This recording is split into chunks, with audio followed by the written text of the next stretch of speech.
When I tell people that I do stock footage for a living, they either get really confused and have no idea what that is, or they get really frustrated with me and they explain to me, no, you're not making money at stock footage because that's impossible. Or is it? Because most people that do know what stock footage is have this extremely narrowed vision in their head that stock footage people fly all over the world filming hippos and glaciers like those guys on planet Earth. I don't do any of that. I mostly create graphic resources and animated elements people can use in their video projects. I do not do travel photography for a lot of reasons. It's hell on your equipment, you have no control over lighting or tourists, you'll have limited access to where you can shoot from, and if you type in any monument or general location into a stock footage site, you're already gonna find an extreme variety of shots and styles. I mean, think about it, even my cheap iPhone does 4K video recording. Semi-pros and tourists have captured everything to death. So when I started doing stock footage, I decided on two things. One, no nature photography, and two, definitely no travel photography. And here I am in ancient modern Greece. I've got my camera, I've got my giant selfie stick, and I'm ready to shoot some stock footage. Some very, very touristy stock footage. So, let's learn a little bit. I had 3 shooting days in Greece, so we scheduled out seeing all the major historical attractions, but unfortunately I was already unhappy with everything I was getting.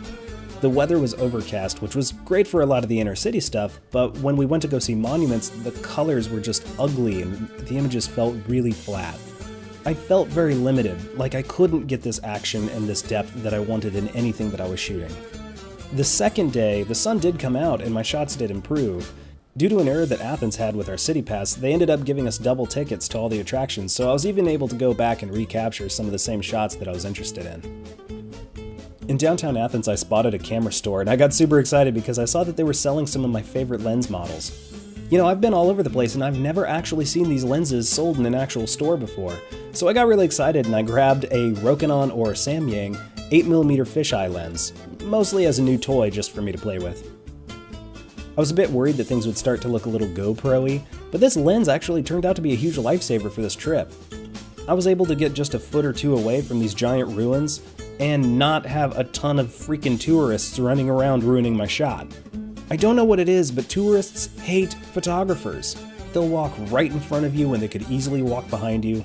They will sit right in front of a monument and just stare at you while you're trying to get a decent shot of it. I only had one guy waving at the camera, which is behavior I'd usually expect. I also had fun setting the camera on the side of the double-decker bus as we ran around downtown Athens. I thought that these shots were pretty interesting and fun. I think I like the 8mm lens so much because at least it looks different. Like I said, these things have been shot the same way thousands of times, so it's a little refreshing to see something that looks at least a little bit more unique.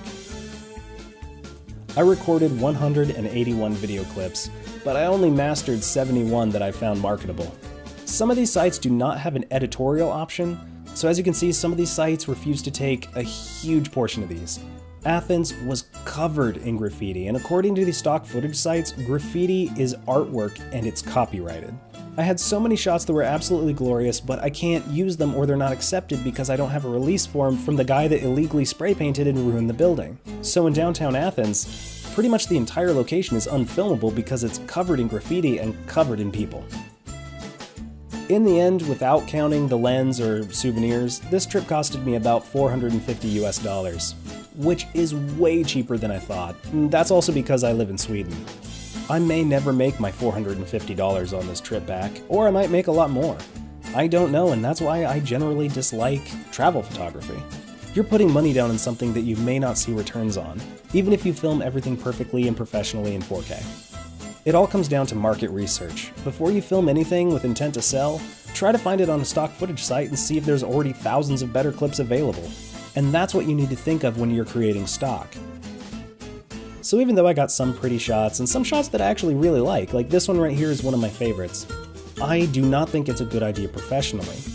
Maybe for some of you guys out there, you thrive on this, it's your favorite thing to do, you get great quality work all the time, maybe you travel with a couple of other people that are good models for you to have some action in the shot. It's all about preparation, it's all about getting ready, it's all about market knowledge. I hope you guys enjoyed this video, and I hope it gave you guys a little bit more clarity on the things that you need to consider before you start doing stock footage or before you travel somewhere to do stock footage. So in about a year or so, I'll let you guys know if any of these clips actually sold, and I'll let you know how much money I made. Every once in a while I'm going to be posting some video about some fun adventure I had doing stock footage. Mostly because stock footage is a little bit boring, and I need something a little bit more creative to do. So, I hope you had fun. Enjoy.